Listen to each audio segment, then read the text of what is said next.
Jornal da Manhã. Entrevista.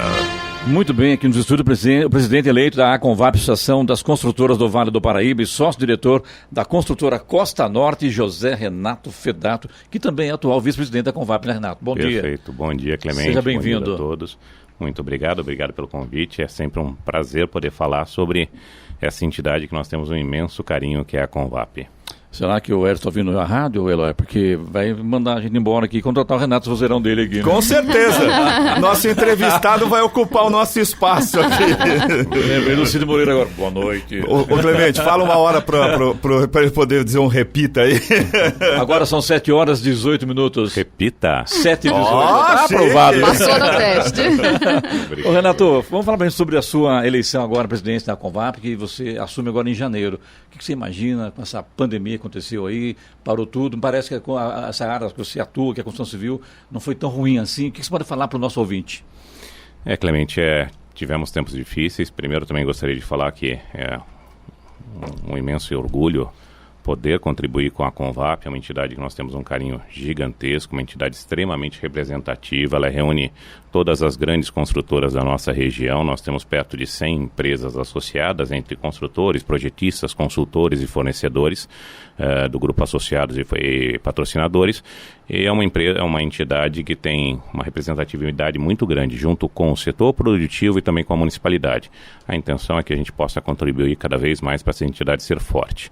Nós passamos, sim, um ano muito difícil, um ano que a sociedade toda teve que aprender com as dificuldades que foram criadas de um meio externo, mas o setor da construção civil, graças a Deus, ele pôde continuar trabalhando e continuar contribuindo para a geração de emprego, que essa é a maior contribuição que o nosso setor pode criar. O setor da construção civil ele é considerado o setor mais social da nossa produção, do setor industrial nacional, porque ele distribui muita renda, e ele distribui a renda da forma mais correta que é possível, porque ele pega uma classe social que muitas vezes não é empregada em outras formas, e ele consegue empregá-las e colocá-las numa condição honrosa de receber os seus salários. Então, é importantíssimo que ela continue cumprindo essa função social, e é para isso que a entidade vai se esforçar, para melhorar cada vez mais a qualidade técnica das nossas empresas regionais e que a gente possa produzir muito. Muito bem, você está na conjuntura de vice-presidente hoje da Aconvap, e o que você pretende, por exemplo, muda alguma coisa na sua visão? Você, logicamente, nesse período esteve lá como vice-presidente, você acompanhou de perto as ações da Aconvap. Daqui para frente, quais são as suas ideias? Primeiro que boa parte, antes mesmo de me colocar como propenso próximo presidente, eu tive uma conversa grande com os atuais diretores. E nós mantivemos. Quem é o presidente hoje, né? Hoje a gente eu sirvo, inclusive, ao nosso atual presidente com muita honra, que é o Fabiano Moura. Ele fez 4 anos de uma ótima gestão, e é por isso que a Aconvap hoje também é muito reconhecida com sua ética, com sua responsabilidade social, com sua lisura em todos os tratados que se tem dentro do pleito municipal. E antes mesmo de eu assumir, antes mesmo de eu colocar a posição de possível candidato a presidente da Aconvap, eu tive uma reunião com todos os nossos grupos de diretoria, porque o grupo atual, ele basicamente se mantém para essa nova gestão 2021-2022. São pessoas qualificadas, um corpo técnico muito forte, pessoas muito atuantes. E quando eles também deram um sinal verde que iriam estar nessa próxima gestão, foi onde eu realmente tive a certeza que ia poder fazer um bom trabalho. Muito bem, quando se fala em construir, não é fácil, né? Tem um terreno, vou construir. Não é só chegar lá e construir, né, Renato? Tem todo um trabalho em cima de lei de zonamento, meio ambiente, a lei, enfim, né? É uma dor de cabeça que não é fácil, só quem realmente está no setor pode entender como isso funciona no dia a dia. Sem dúvida, o setor da construção civil é um setor muito regulamentado, existem muitas regras, muitas legislações, muitas normas a serem seguidas. Esse emaranhado burocrático também cria uma série de dificuldades para a produção, e é nisso que a Aconvap também tem que atuar muito bem, para que se torne uma coisa leve, mais simples de ser feito, honesta e transparente, obviamente, mas que possa trazer mais players para o mercado, para justamente fazer aquilo que nós comentamos no começo, gerar mais empregos. É o que hoje a economia nacional precisa. Com licença, Clemente, claro. Como é que você avalia a lei de zoneamento de São José dos Campos? Perfeito. Nós passamos aí em 2018 uma discussão muito ampla sobre o plano diretor, passamos em 2019 uma discussão também muito grande e ampla sobre a lei de zoneamento, foi gerado um grande pacote e eu acho que ela é 95% assertiva. Dentro da nova lei de zoneamento foram criados alguns instrumentos arquitetônicos urbanísticos extremamente interessantes. Eu posso dizer sem sombra de dúvida que nós temos uma das leis de zoneamento mais modernas do país. Foram criados instrumentos como a utilização de edificações de uso misto, a fachada ativa, o sistema de fruição, vai trazer empreendimentos para a nossa cidade de uma qualidade altíssima para os próximos anos. Isso obviamente demora um pouco para ser percebido pelo público em geral, mas quando chegar este nível de produto, desse novo nível de apartamentos que vão ser oferecidos, as pessoas vão diferenciá-lo com muita facilidade. Eu acho extremamente inteligente.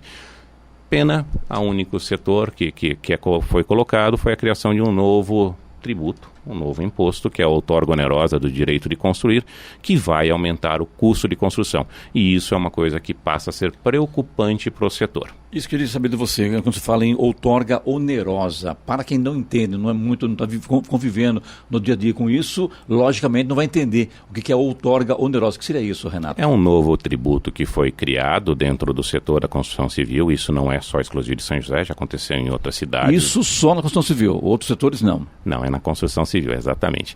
O que foi feito? Imagine você que quando você adquire um terreno, esse terreno tem uma capacidade de se construir em cima dele. Os terrenos em São José dos Campos, de uma forma geral, tinham 3 vezes o potencial da área dele para ser construído.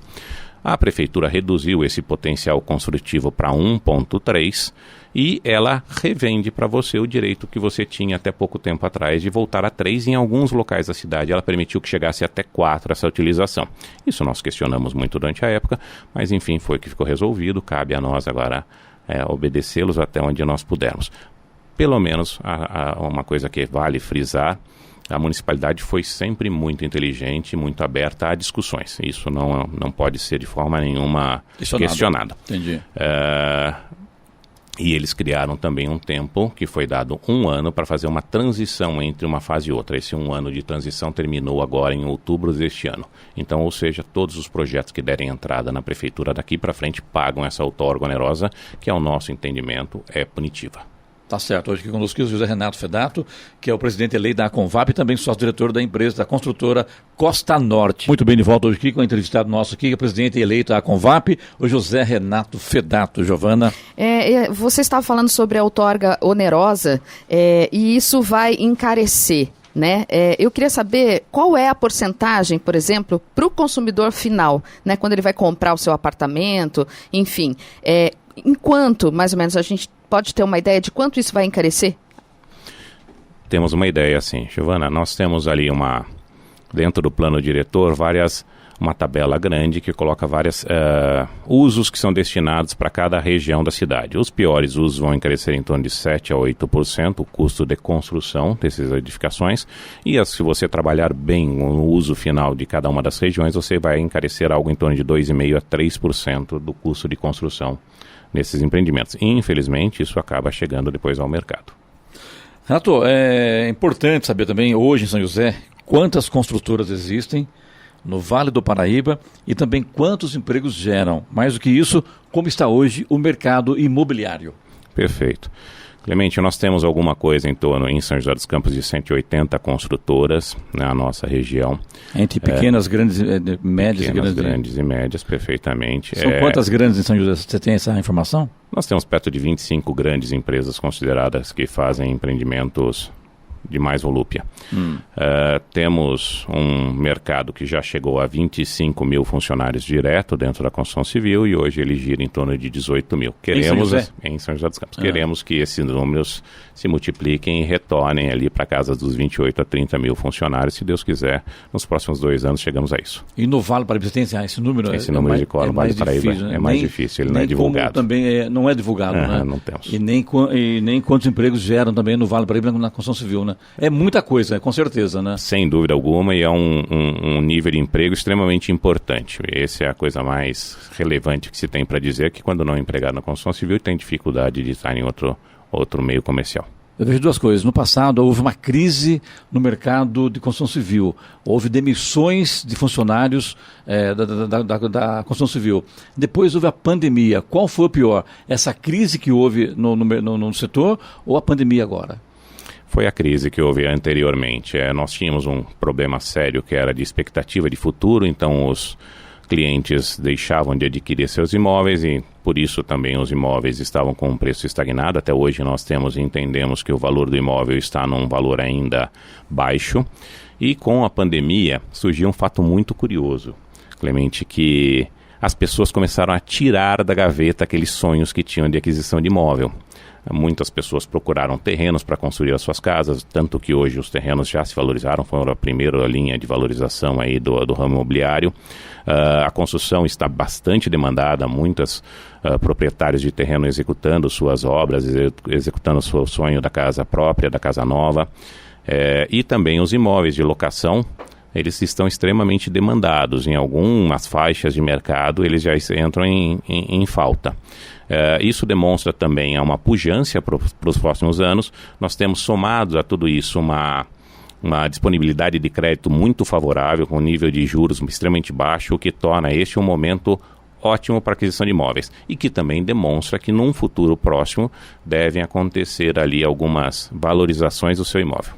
Eloy. Você acredita que, por conta, falando dessa questão da pandemia, né, que o pessoal acabou meio, principalmente no início da pandemia, o pessoal meio que ficou obrigado a ficar em casa, ou seja, a reduzir as suas viagens, os seus passeios. Você acredita que isso também deu uma fortalecida em alimentar o sonho do pessoal de ter uma casa? Ou seja, esse dinheiro, esta verba que de repente estava reservada para uma viagem, para um passeio, você acha que isso, uma parte dela foi para a construção civil? Muito boa pergunta, Eloy. Nós, na realidade, até eu faço questão de todas as nossas vendas ou locações conversar com os nossos clientes e um testemunho recorrente. Haviam pessoas que moravam em um apartamento de 55, 60 metros quadrados e que usavam pouco esse apartamento, usavam muitas vezes como dormitório mais do que como lar, e que de repente tinham um carro na garagem de valores significativos, valores de 80, 100, 110, 150 mil reais. E eles olhavam nessa época de pandemia para esse carro e falavam, para que eu preciso disso? Por que eu não tenho esse conforto na minha residência? E foram buscar, enfim, desfizeram desse carro e foram buscar outras oportunidades, onde eu tive testemunhos desse nível. É muito interessante. Giovana? Você falou que hoje, né, o mercado já teve 25 mil trabalhadores, aí hoje está em torno de 18 mil e que a expectativa é chegar a 28 mil trabalhadores nos próximos 2 anos. Ou seja, é uma excelente expectativa para o setor. Sem dúvida, é uma excelente expectativa para o setor e para a sociedade, porque é uma geração de riqueza, é uma propositura de emprego, então vamos continuar trabalhando para que isso se torne realidade. É uma forma muito boa para ajudar a economia da cidade. Agora, você falou que o setor continua trabalhando. Não está faltando material, porque a gente vê vários outros setores reclamando, né, que com a pandemia houve falta, né, está sentindo principalmente agora no final do ano, material. Como é que está o setor nessa questão? Pegando o gancho, material e também mão de obra, né? Perfeito, tem 2 frentes para trabalho. Primeiro, sim, está difícil a aquisição de material e temos um outro grande problema. Os materiais estão aumentando bastante de preço e que isso pressiona cada vez mais também o preço dos imóveis. Isso são preocupações que o setor tem monitorado, tem ficado bastante atento para que a gente não tenha esse problema. A questão de mão de obra, ainda nós vínhamos de uma disponibilidade de mão de obra maior. Então a gente ainda tem uma qualidade de mão de obra razoável e a entidade tem trabalhado muito para a qualificação de mão de obra. Nós vamos entrar muito forte nesse próximo biênio para disponibilizar cursos qualificantes em parceria com outras entidades que já são especialistas nisso, para que o setor tenha mão de obra de qualidade disponível para poder executar essas obras que estão planejadas. As pessoas hoje procuram imóveis mais para compra ou para locação? Como é que está a situação? O primeiro aquecimento foi para o imóvel de locação. Locação. Exatamente. E o imóvel de compra, ele sempre, o segundo aquecimento, ele já mostra uma melhora significativa, mas o de locação, sem dúvida alguma, o aumento foi expressivo. Quando se fala em construção civil, em locação, em compra, a gente imagina, vem à cabeça, pelo menos para mim, em primeiro momento, o apartamento, os edifícios, e a gente acaba deixando um pouco de lado as casas térreas. Isso, estou certo ou errado desse pensamento? Como é que funciona hoje em São José, Renato? Clemente, o mercado de casas está extremamente aquecido. Quando nós falamos, muitas vezes, em entidade e associação, a associação ela congrega as empresas maiores. As empresas maiores acabam focando um pouco mais na verticalização, nos empreendimentos de maior volúpia. Mas, com certeza, esse mercado de casas-terras é um mercado promissor. As empresas que trabalham com essa linha estão extremamente demandadas. Tem muita gente procurando construir sua casa nova. Tá certo. Mais uma pergunta, Giovana? Não, Clemente, obrigado. Renato, fique à vontade para as suas considerações finais. Foi um prazer tê-lo aqui com a gente aqui. Eu tenho que te liberar daqui a pouquinho, né? Gente, é um grande prazer poder falar da nossa entidade. Eu tenho um imenso carinho pela entidade que eu trabalho. Eu estou extremamente orgulhoso e contente de poder, no próximo biênio, presidir essa entidade. Eu tenho um grupo muito bom, isso é extremamente importante citar sempre. Os nossos diretores são muito participativos. A nossa entidade, ela é composta dentro da nossa diretoria, entre diretoria plena e executiva. São 21 grandes nomes e espero que a entidade consiga contribuir muito para a nossa cidade. Muito bem, falei aqui com o presidente eleito da Convap para o biênio 2021-2022, certo? É isso, né? Exatamente. 2 anos, né? O José Renato Fedato, da Associação das Construtoras do Vale do Paraíba e também sócio-diretor da construtora Costa Norte. Sucesso, você, muito obrigado. Muito obrigado. E seja sempre bem-vindo. Novidade, vem para cá, tá bom? Excelente, muito obrigado, agradeço.